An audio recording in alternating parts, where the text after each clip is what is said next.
WhiskyJason here, Whisky Live Dublin 2024, together with Kevin, Soraghan, and Stephen Soraghan. You have your own microphone. We're good. Thanks. We're good. Very good. So this is the new whiskey brand for me. Tell me a little bit about it. A number of years ago, when the whole world was locked down, an article came out in the newspaper about the history of our family, which Soraghan family, and it talked about somewhere back 1750, the family bar getting its license, and I started thinking about, I guess, what it would have been like back in the day to have a place like that, to be involved in the community then, and what it would have been like just living in those days, just as we're locked down, because it was a really strange time. And I was speaking back to the home, the family place. They were telling us that the government closed the bar for almost a year and a half. Okay, all right. So it had only ever been closed 2 days a year for its whole lifetime. What are the 2 days? A funeral and Christmas? But now someone sneezed and the whole thing's locked down for a year and a half. Wow. So Christmas Day, and yeah. Good Friday. Now, Good Friday. See, I wasn't aware of Good Friday. All right. It's gone also. Oh, that's gone also. All right. Yeah. Yes. So. Great Friday. All right. Why not? You can hold this. Yeah. It's a great Friday. Yeah. It's great Friday now. Yeah. So I was thinking, wouldn't it be amazing to do something to try and use the skills and experience I have in my industry to help to, I suppose, create something that we could trade outside of the bar around the world, and that's how the idea was born, and then ultimately ended up with thinking about this product, and spoke to Kevin and spoke to a few of the rest of the family and said, yeah, that sounds like a great idea, just like the rest of your ideas. But no, we put the heads together, sat down and talked about how to go about it, and let's go build a distillery. That was the first thing. Oh yeah. You know. All right, so that's going to be a double-digit million figure. Yeah, Let's think again. So I took all the money from the biscuit tin, as it were, and which was about €100, and I stepped out of space, and I said, no, this isn't going to be enough.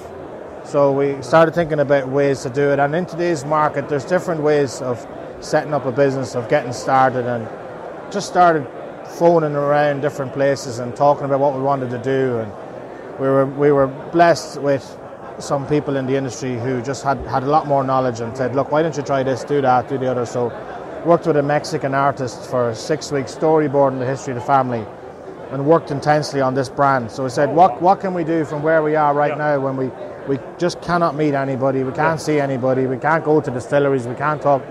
So got online and found an award-winning artist, and ultimately they drew out the history through various storyboarding techniques, came up with this brand.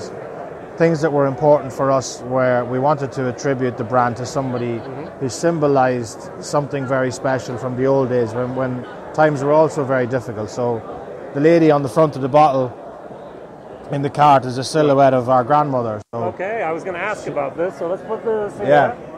All right. So good. Yeah. So she's now sadly passed away, but she symbolized a lot of the type of people in that time. Yeah.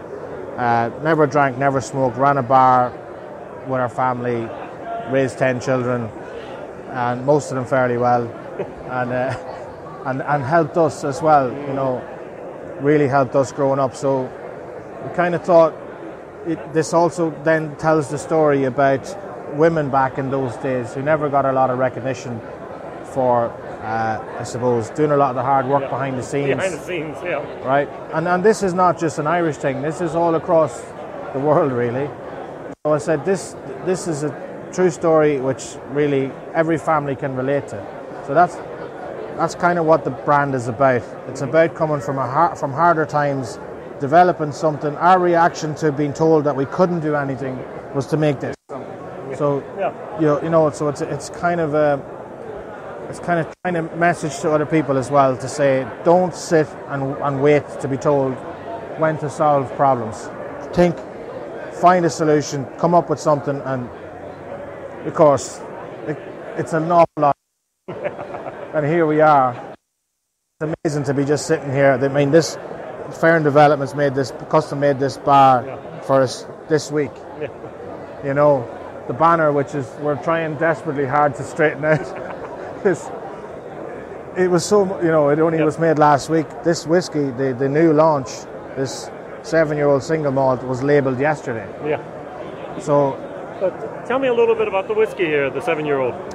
So the 7-year-old is it's a single malt, and it's aged 7 years, obviously, as it says, but it's finished in an Appleton rum. So it's a Jamaican rum cask. So people who are really into whiskey will understand the range of casks you can finish whiskey in. We, and myself and Kevin, when we went to the distillery first to sort of select the blend for the first whiskey, we taste it first, sense the quality, get the quality of the liquid first, get the flavour first, and then we asked what it was. So we worked kind of backwards. Did you work with Brian at the beginning, or did you have someone else? With Brian, yeah. Yeah. Sadly, one of them passed away in the distillery as well. Did you know him? Yeah. So, but they were just very helpful, and you get to influence a lot of how the whiskey is selected and how it's finished, even the percentage of alcohol, everything. So it's not a straightforward process. I mean, we went to the laboratory, we stumbled out of it a little bit, but remember Kevin saying when we first tried it, whiskey, this is like everything else. This is like going to knock you out, and it's very strong. It's a bit more easy drinking, but to consume. To know that I wasn't going to give you that. But this is 46%, right? This one's quite strong. This one does what everybody wants it to do.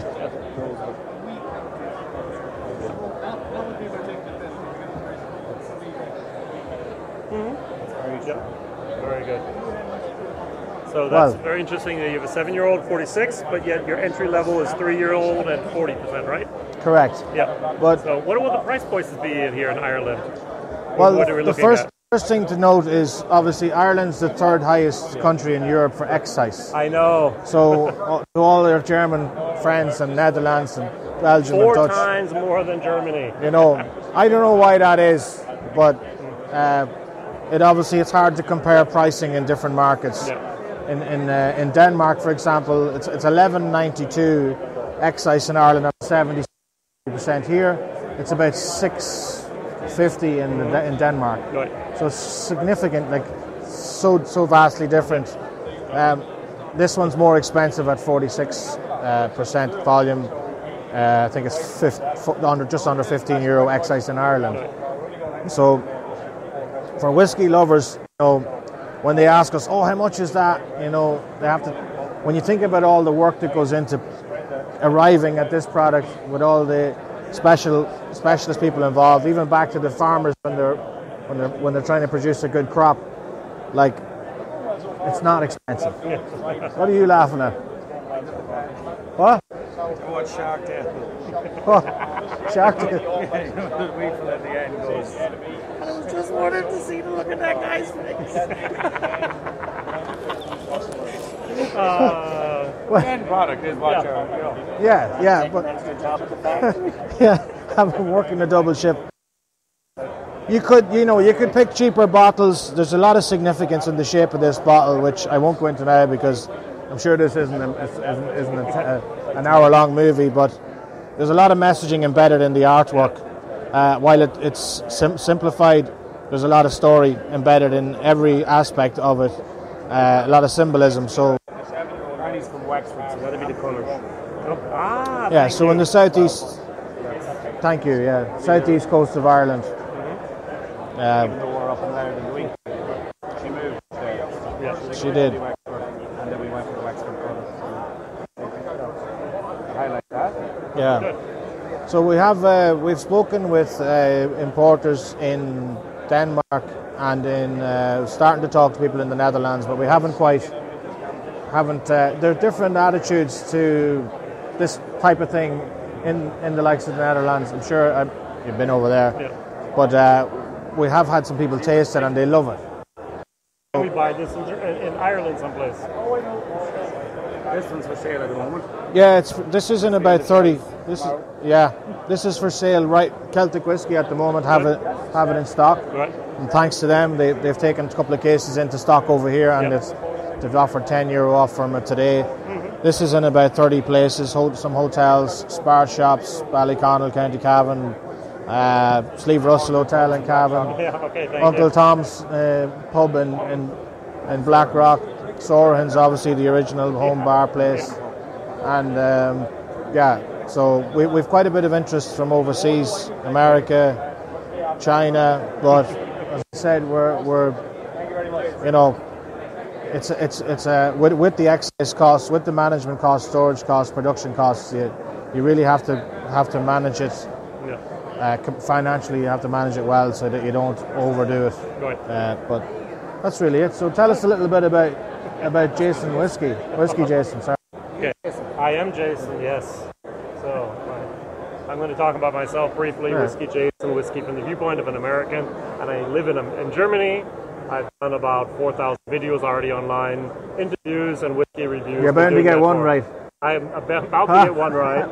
No, I mean, I haven't seen it for 8 years, and I like to have a very wide global community that watches my videos in English and then in German, of course, as well, for my German-speaking videos. And I like to go to whiskey shows like this and interview the exhibitors so they have a platform in order to show their products to the world.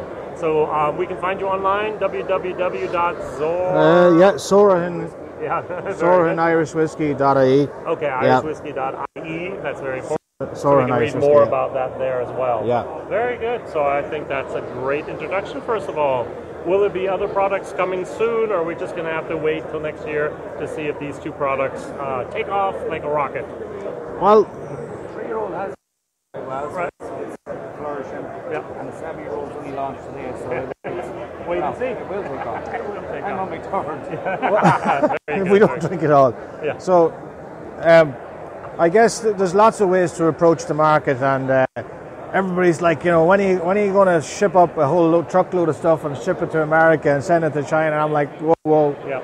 Like, it has to be voted by the people who take it, who say to us, and the feedback we're getting is very positive. They're saying they love the quality of it, they love the branding, and that's going to take a little more time. This one has to go. I mean, Ireland is the toughest place, I think, probably in the world when you launch a business. Maybe. Because we're you can cover the island in a day. Yeah. But there's 7,000 bars in Ireland or something. Are there enough? No. Shops. The way people purchase is changing. A lot of the domestic shops now. A lot of people are staying at home as well. A lot of people are collecting whiskey as well. So it's not. So you can really test the market in the world in just Ireland. Yep. If somebody doesn't like something in Ireland, they won't buy it, and they'll tell you. Yep. I don't like that. You know what I mean? But they do like it. Why maybe as well. They always act surprised. They go, "Oh, that's not a compliment. That's like, I thought this was going to be crap." But it's just like the Southern Belle from America. Oh dear. Yeah. Exactly. Oh dear. And that shout out to the Germans. Like when they taste this, they'll tell us what they really think, and that's the thing I like about as well. When you go to those different countries, they are straight very about. Direct. Yes, I like that. But anyway, that's it. So thanks very much, Jason. Thank you very much. Yeah. WhiskyJason. We should shout out to Brian as well. Brian's over behind the camera. Yeah, come in and say hello, Brian. Get in. Brian, you're probably going to see Brian in either. Hi, Brian. Hello, everybody. Very good. Bye. Bye now. Thanks. Bye.